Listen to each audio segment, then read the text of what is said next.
ઢોલક એમનું રમકડું છે. શ્રી મીર હાજી કાસમ, પદ્મશ્રી 2026.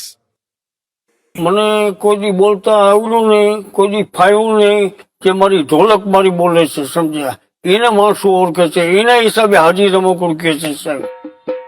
જૂનાગઢ ગુજરાતના રહેવાસી હાજી કાસમે બાળપણમાં જ પોતાની માતા ગુમાવી દીધી હતી.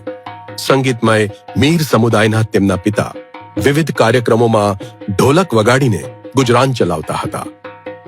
નાનો હાજી કાસમ ટૂંક સમયમાં જ ઢોલક પર તેના પિતાની નકલ કરવા લાગ્યો અને સતત વગાડી એમની જેમ નિપુણ થયો.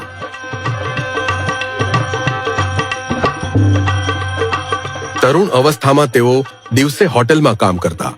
તેઓ તેમના પિતા સાથે ભજન અને અન્ય સંગીત વગાડતા હતા. નવરાત્રી દરમિયાન તેઓ પ્રખ્યાત દિવાળીબેન સાથે એકલા વગાડતા હતા.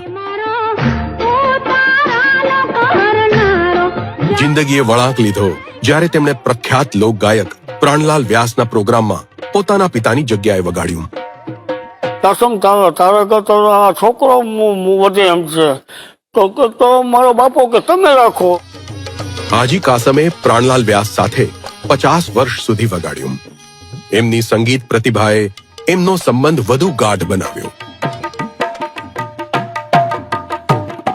આમ હાજી ભજન, કવ્વાલી અને ગઝલ વગાડવામાં ઉસ્તાદ બન્યા.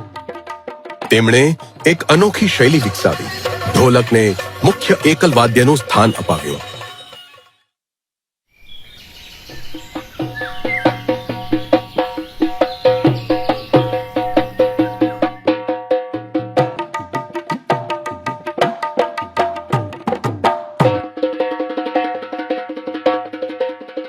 દુષ્કાળ દરમિયાન ગુજરાતમાં ગાયો ખૂબ જ પીડાઈ રહી હતી. એમને ખવડાવવા માટે ઘાસચારો મળવું મુશ્કેલ થઈ ગયું હતું. હાજી કાસમે ગૌશાળા આંદોલન શરૂ કર્યું. ગાયોના ચારા માટે ભંડોળ ભેગું કરવા તેમણે લગભગ 30,000 પ્રોગ્રામ કર્યા. મારું જે પદ્મશ્રી એવોર્ડ માટે જે મને જે આપ્યું છે સાહેબ, મારું આખું જીવન મારું ગજગજ થાય છે સાહેબ. જે મને આપ્યું છે તો મેં બધાને આખા દેશને સલામ કરું છું.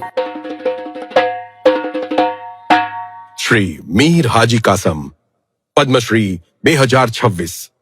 કોટી કોટી નમસ્કાર. YouTube પર K&K મીડિયા નેટવર્કને સબસ્ક્રાઇબ કરો, ફેસબુક અને ઇન્સ્ટાગ્રામ પર ફોલો કરો અને દરેક પોસ્ટને લાઇક અને શેર કરવાનું ભૂલશો નહીં.